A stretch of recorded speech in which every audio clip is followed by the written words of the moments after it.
Yan po, habang wala pong bumibili, tayo po ay bantay.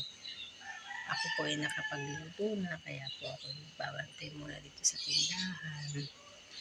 Naghatid po ako ng bata kanina 8:30. Ang uwi po niya ay 10:30. Nag-iintay na lang po ako ng konting oras at susunod na po ulit ako.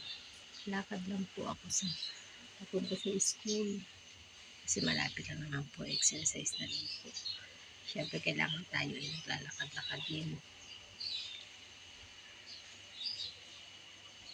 para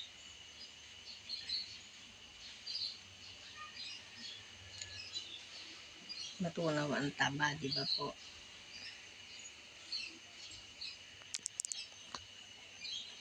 Sige po, ako po magpe-prepare na ulit at susunod na po ulit sa aking thank you po. Watch.